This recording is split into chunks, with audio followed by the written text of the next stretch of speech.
Eu quero inserir você dentro do contexto no qual nós estamos trabalhando nesta hora.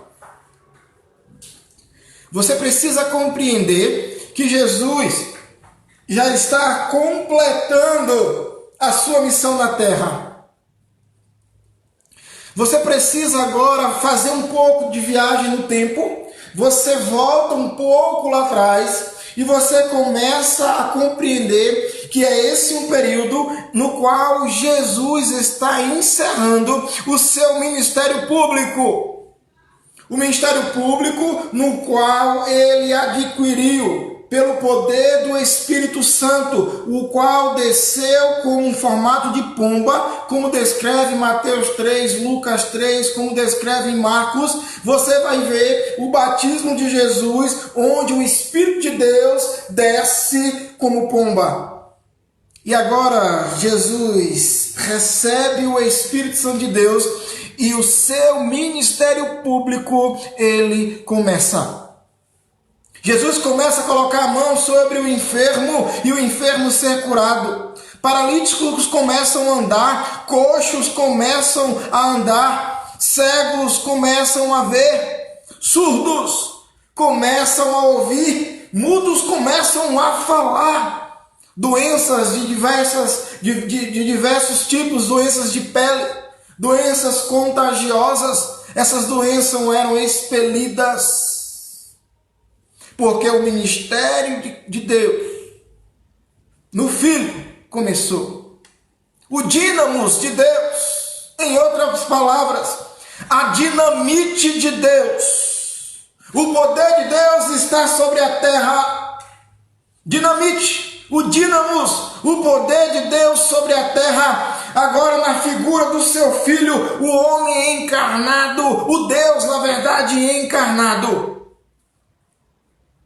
Esse é o contexto. Mas quando eu leio aqui Simão Cirineu, que foi obrigado a levar a cruz, você precisa entender que agora esse dínamo, esse homem poderoso que é o próprio Deus, ele agora está na mesma situação daqueles que eles curaram. Como assim? Jesus, ele agora é o padecido. É aquele o qual nós devemos nos compadecer. A cólera de Deus está sobre ele. A ira de Deus está sobre Jesus. E esse Cristo começa a dar passos com dificuldades, porque ele já tinha tomado uma surra dos soldados, já tinha sido escarnecido. Ele já tinha sido humilhado. Então entenda comigo. Este moço, Jesus, ele agora está na situação de padecimento. Ele tem sede. Ele tem dor. Ele está sangrando. A cruz encravada em seu crânio. Começava a escorrer esse sangue sobre o seu rosto. Os seus passos com dificuldades, como diz Isaías 53. E pelas suas pisaduras fomos sarados. O castigo que nos trouxe a paz estava sobre ele. Então possamos compreender, amados, povo abençoado. Esse é o período no qual Jesus está encerrando o seu ministério público. Jesus está aqui na via dolorosa, dando passos de dificuldades, dando passos, manchando aquela via com sangue.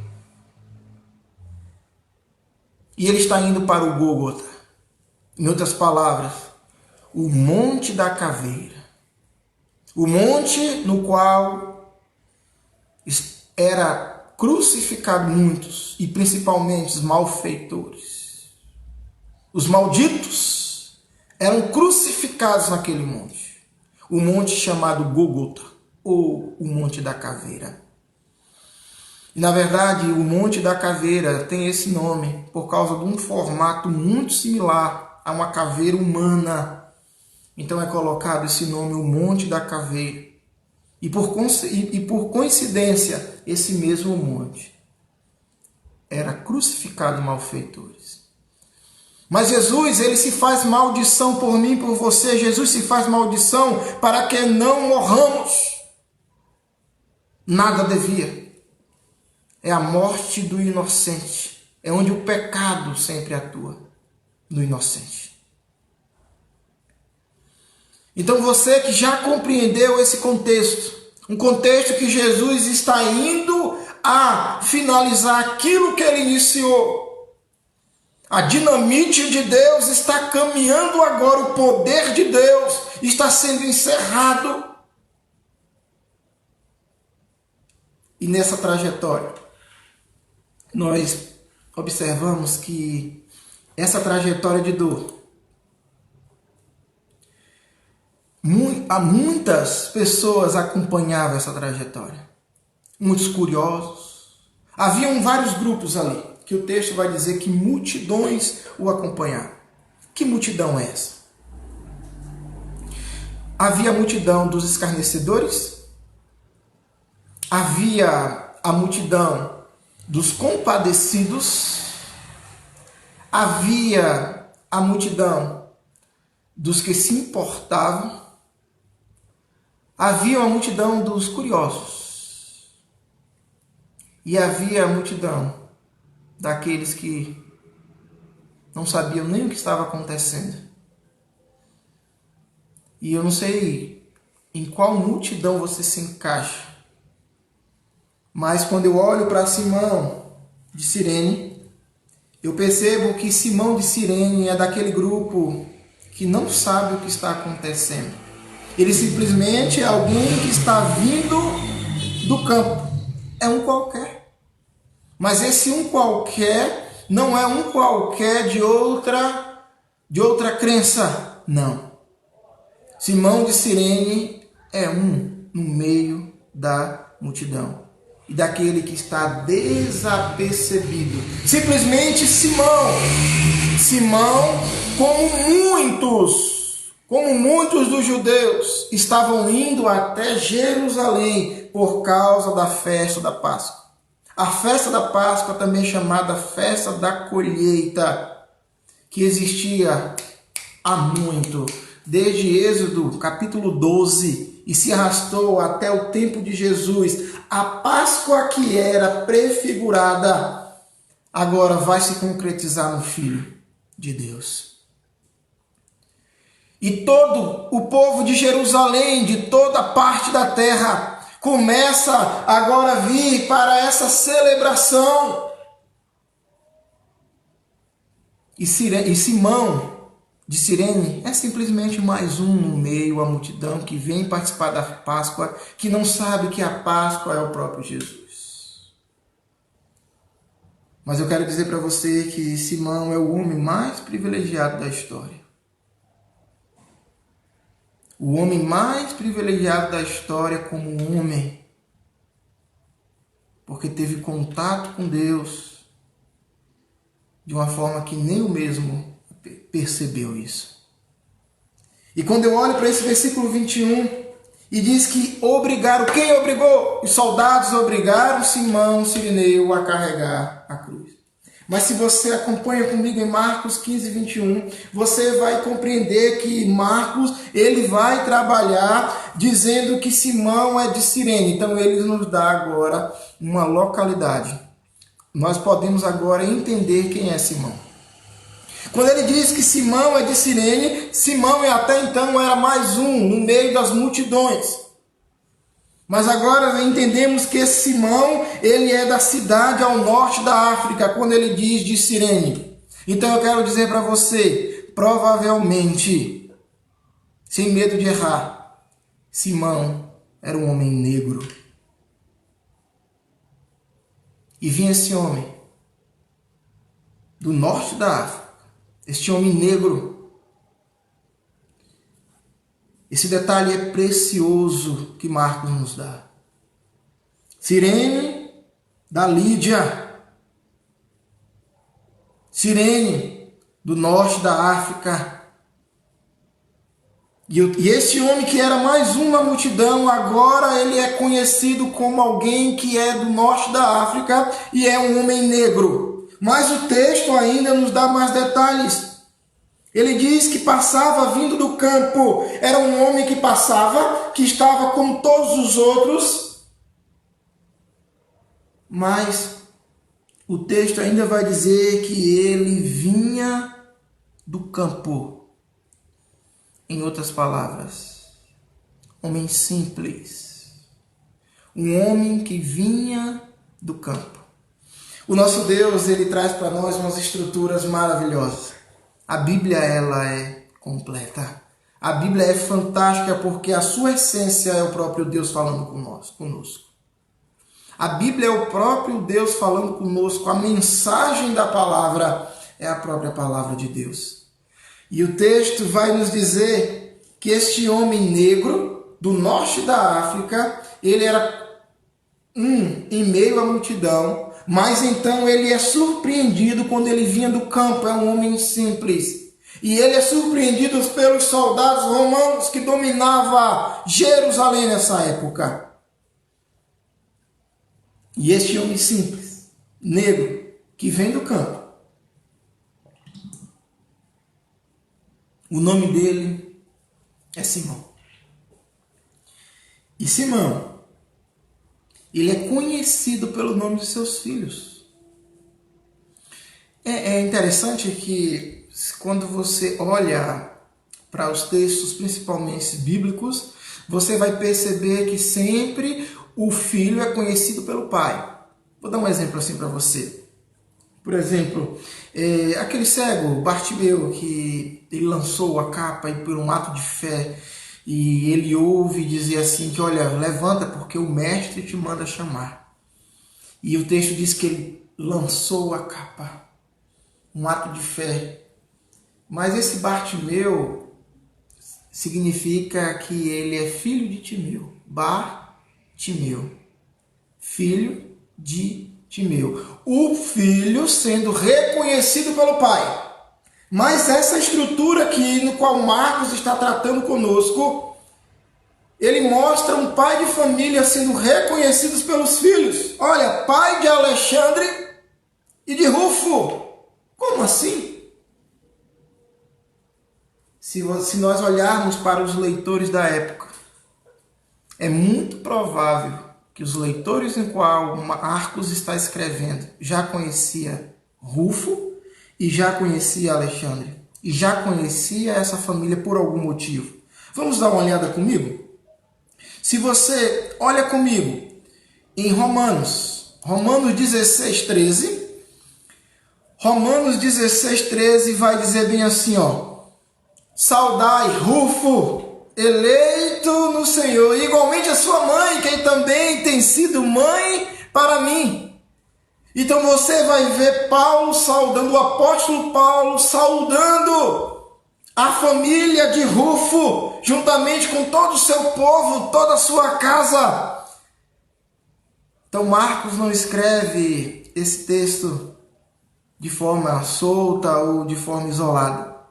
Marcos simplesmente quer trazer para nós, através do Espírito Santo, que o pai é conhecido pelos filhos porque essa família, ela era diferente.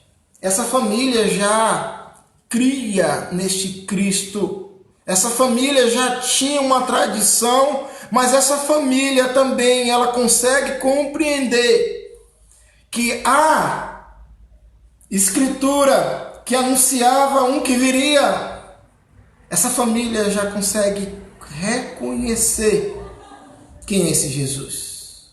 É alcançada essa família por Cristo. E como compreender isso? Simão está vindo como de costume. Ele está indo rumo à festa judaica, ele está vindo do campo, ele é um negro, que vem do norte da África, ele vem do campo, é um homem simples, que então é conhecido pelos seus filhos, porque os seus filhos já têm a fé, já são reconhecidos de alguma forma na comunidade, e agora é citado aqui. Mas o que ele foi impelido? O que ele foi destinado ali pelos soldados romanos? Jesus estava cansado.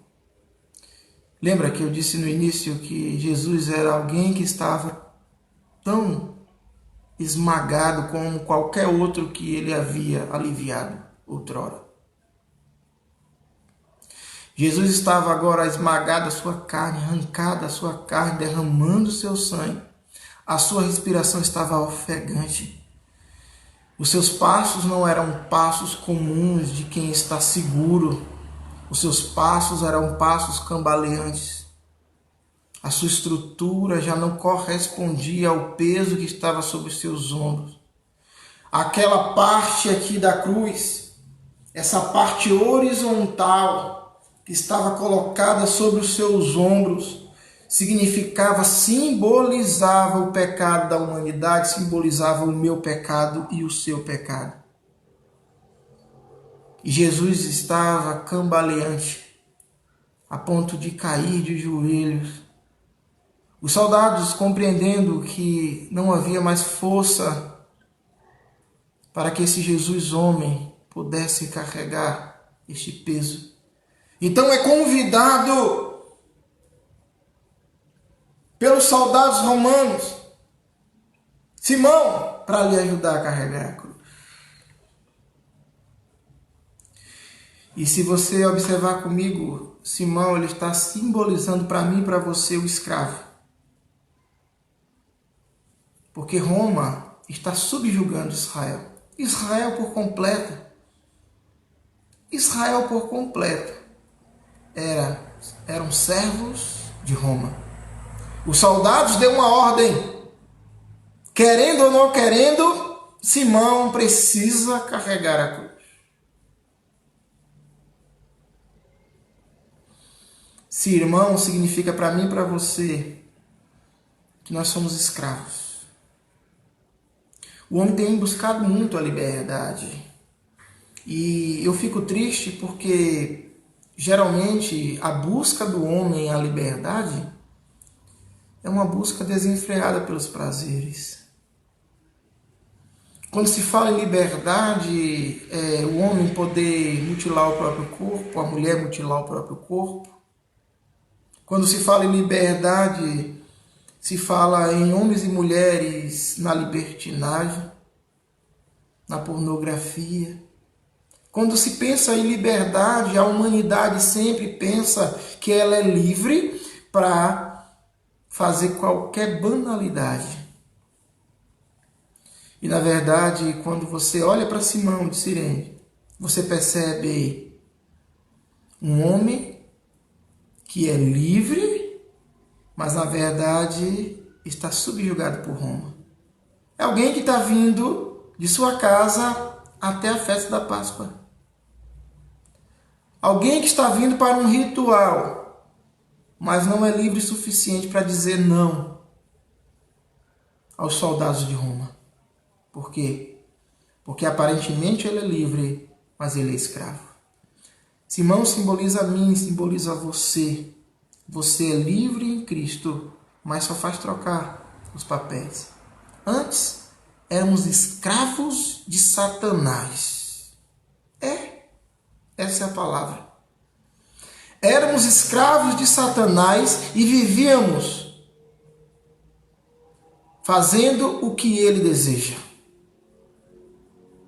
Escravos de Satanás. Hoje nós somos escravos livres. Como? Porque hoje nós não somos mais escravos de Satanás, somos escravos de Cristo.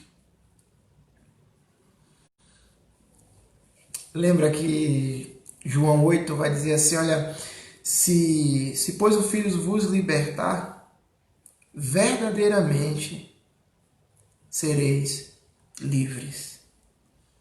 Questionário a Jesus, como assim escravo de quem? Nunca fomos escravos, Jesus fala, todo aquele que vive na prática do pecado é escravo do pecado. Mas em Cristo, nós fazemos a vontade de Cristo. E somos escravos de Cristo, mas escravos livres.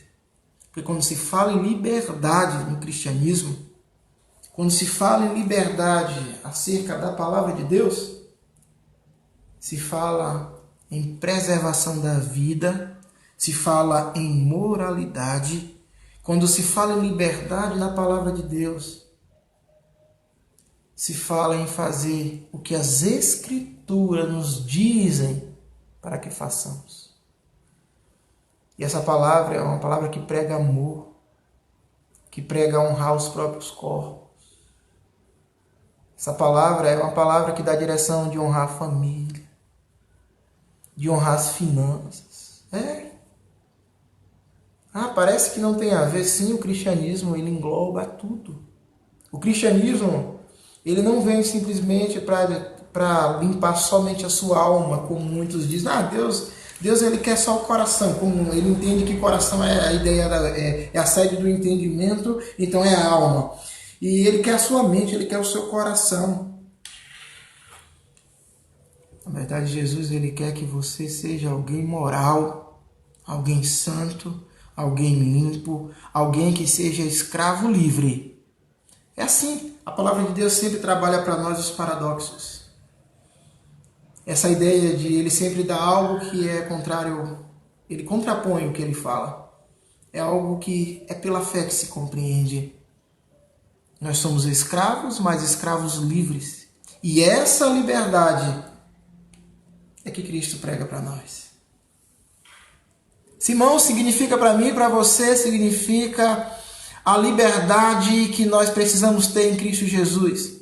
Não sabendo Simão que aquele momento que ele está agora pegando aquele travessão da cruz, colocando no seu ombro para ajudar o Messias, aquele que veio para resgatar almas, aquele que veio para libertar o cativo, não sabia Simão que aquele travessão da cruz significava liberdade.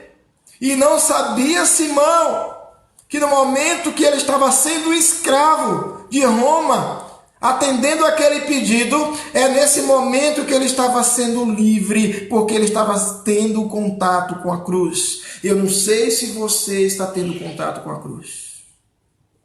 Talvez você já é confesso, talvez você já é batizado, talvez você já é frequentador de cultos, talvez você se diz já cristão, talvez você se diz já lavado, remido e transformado, mas está perdendo o contato com a cruz.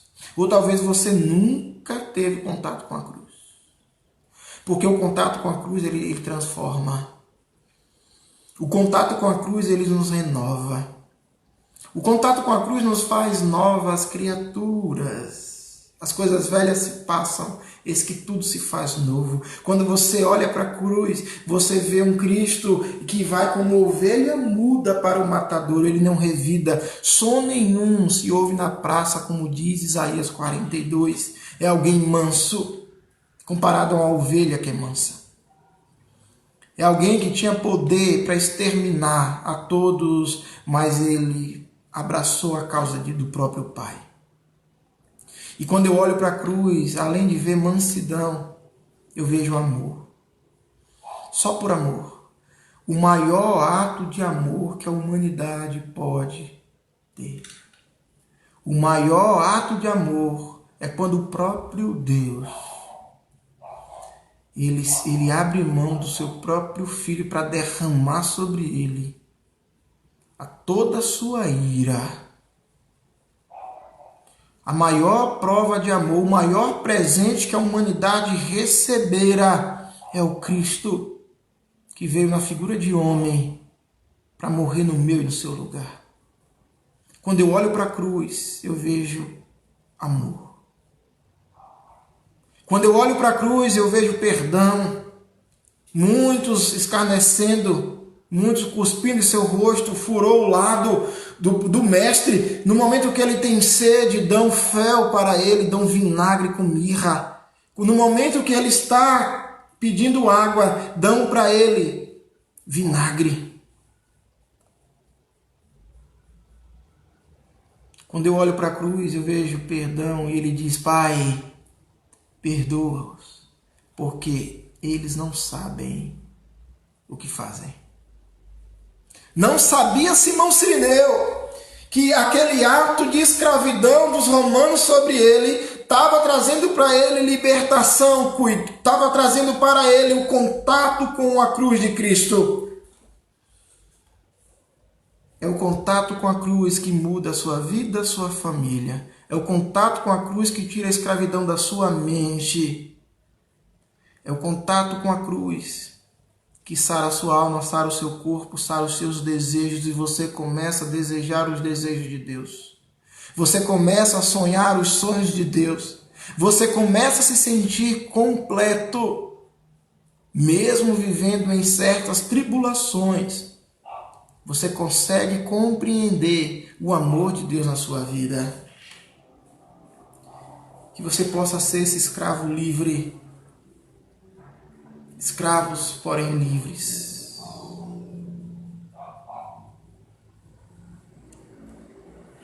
E Jesus ele fala assim para nós em Marcos, esse ensino da devoção visual. É um ensino da devoção visual que Cristo nos ensina aqui. Ele diz que aquele que quer vir após mim, negue a si mesmo, toma a sua cruz e siga-me. Você já pensou em negar a si mesmo? Você já parou para analisar o que é isso? Negar a si mesmo? A gente muitas vezes não abre mão de uma opinião. Nós, como seres humanos caídos, nós não abrimos nem mão de uma opinião, e opinião tola. Tola. Nós temos dificuldades. Já pensou você negar a si mesmo?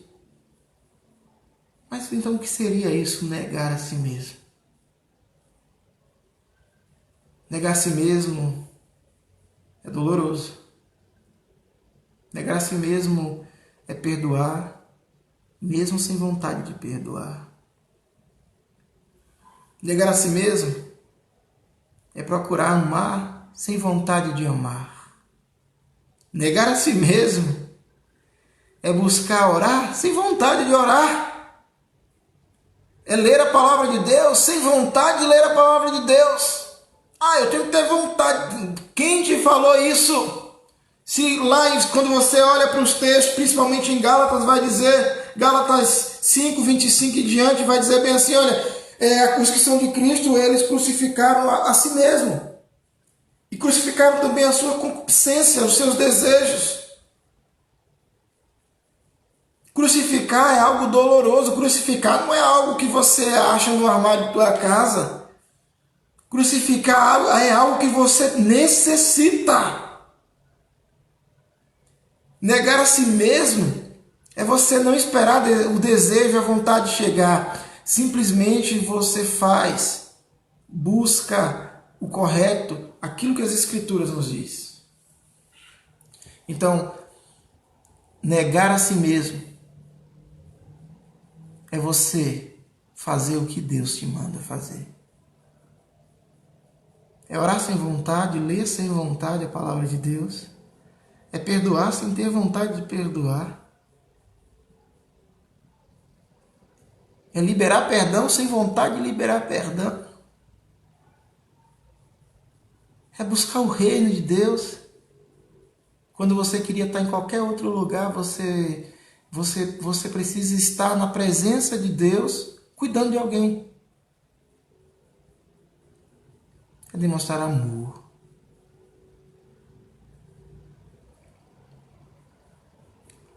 Simão aqui, talvez ele não queria carregar esse travessão da cruz.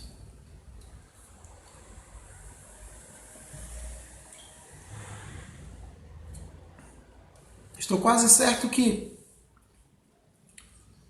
Simão, ele não queria carregar esse travessão da cruz, esse peso da cruz. Porque ele era mais um no meio da multidão. Mas não sabendo ele que essa forma de escravidão que ele estava sendo agora oprimido, era a liberdade da própria alma dele, a liberdade do próprio ser, o contato com a cruz. Então, sabe quando você vai sarar espiritualmente? Quando você negar a você mesmo. É quando você se tornar um Simão, fazer algo sem vontade, algo para Deus. Mas, meu evangelista, como assim? Como assim, meu pastor? Como? Fazer algo sem vontade para Deus? Na verdade, quando você lê a Bíblia, você não lê para Deus. Você lê para mudar você. Quando você ora, você não ora para Deus, não para mudar Deus, é para você ser mudado. Quando você lê as Escrituras, você não está simplesmente lendo as Escrituras. As Escrituras estão te lendo.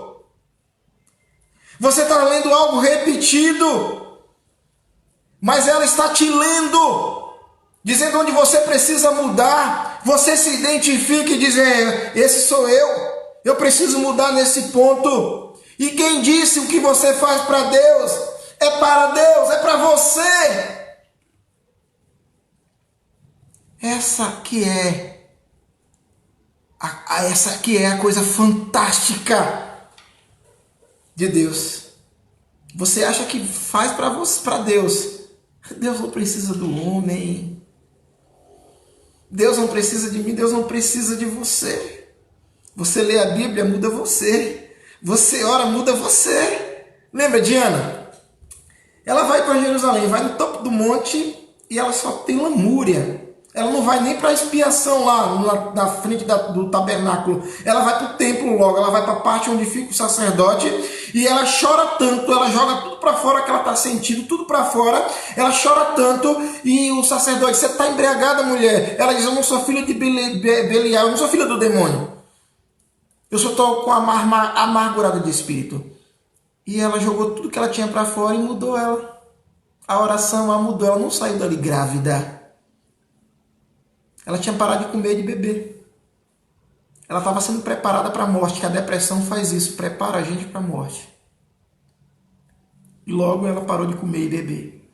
E o texto vai dizer que depois que ela jogou tudo para fora, que ela foi aos pés de Deus, há anos ela estava subindo e não fazia isso. Ela só ia até Deus só para pedir lá no tabernáculo. E agora ela não, ela dessa vez, desse ano que ela sobe com o intuito de dizer, eu vou jogar tudo para fora, vou jogar tudo, toda a lamúria minha. E quando ela joga tudo para fora, o texto vai dizer que ela volta a comer e ela volta a beber. E ela não saiu dali grávida. Certa vez, ela deita-se com seu marido e Deus lhe concede filhos e filhas. É assim que a narrativa nos traz. Entenda, o que você faz para Deus é mais um paradoxo para você. O que você faz para Deus, na verdade, é para você. Porque Deus não precisa da gente. Se você olhar a cultura grega, esses deuses gregos, esses mitos da cultura grega, quanto mais o homem adora esses deuses, o deus Thor, na verdade, esses deuses Odin, quanto mais os homens adoram ou fazem orações a esses deuses, mais eles se fortalecem. E se o homem deixa de buscar a esses deuses, então esses deuses começam a enfraquecer. E na verdade o nosso Deus não é. O nosso Deus não é o Deus Thor, nosso Deus não é o Deus Odin. Nosso Deus não está no Valhalla, como diz a cultura grega. Nosso Deus está sobre toda a terra. O nosso Deus está sobre tudo e sobre todos. É esse Deus que servimos. É esse Deus dos deuses. É esse Deus que nós estamos falando. Então ele não precisa da sua oração, ele não precisa da minha oração, ele não precisa da minha leitura bíblica, não. Ele é onisciente, onipresente, onipotente, os seus atributos são incontáveis. Mas quem precisa de Deus é você, quem precisa de Deus sou eu. Se você deixa de buscar a Deus, Deus não enfraquece, você enfraquece. Se você deixa de se alimentar da palavra, Deus não enfraquece, você enfraquece. Se você não aplica o amor ao seu irmão, Deus não enfraquece, você enfraquece. Se você não segue a Deus e não faz orações a Ele, não faz devocional a esse Deus, não invoca o seu nome, Ele não enfraquece, você enfraquece.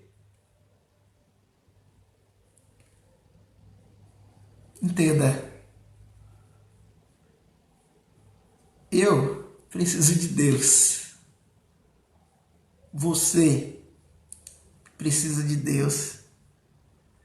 Então negue a si mesmo.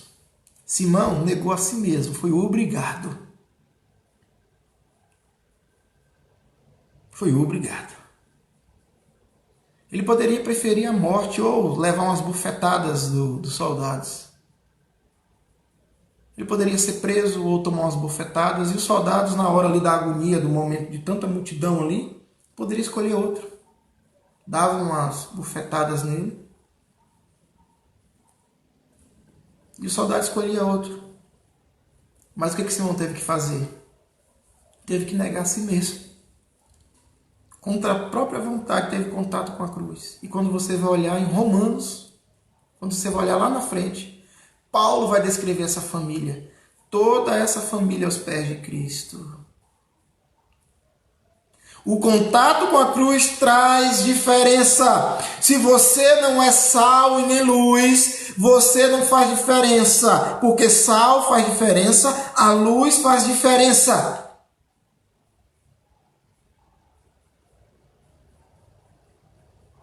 Entenda isso. Eu estou com algumas luzes no teto. Eu estou com algumas luzes à minha frente. E se eu desligo umas das luzes, faz diferença. E se eu desligo as luzes, mesmo tendo luzes no teto, perceba, sombras começam a ser geradas. Por isso que quando você ouve um ditado popular que você precisa sair da sombra, é porque você precisa estar na luz. Luzes do teto ainda estão funcionando aqui. Mas as luzes que estavam na minha frente foram apagadas.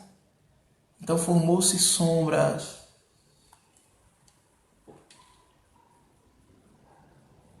Mas quando eu vou para a luz, quando a luz de Cristo está em mim, diante de mim, eu começo a resplandecer juntamente com Cristo. Você começa a fazer diferença. Entenda. Negue a si mesmo como Cirineu negou a si mesmo, a sua própria vontade. É um contraste de Simão com a pompa da festa. Simão era um homem negro e simples. A festa tinha pompa. A festa era conhecida em toda a região. Há milênios se comemoravam essa festa. E em contraste, mais um paradoxo. A pompa com simplicidade. E quem vai ajudar a carregar o peso da cruz, o travessão da ira de Deus, é Simão, que estava no meio da multidão, que passava. E talvez você que está ouvindo essa mensagem da cruz, você seja mais um no meio da multidão. Mas Deus, Ele te chama agora para você ter novidade de vida.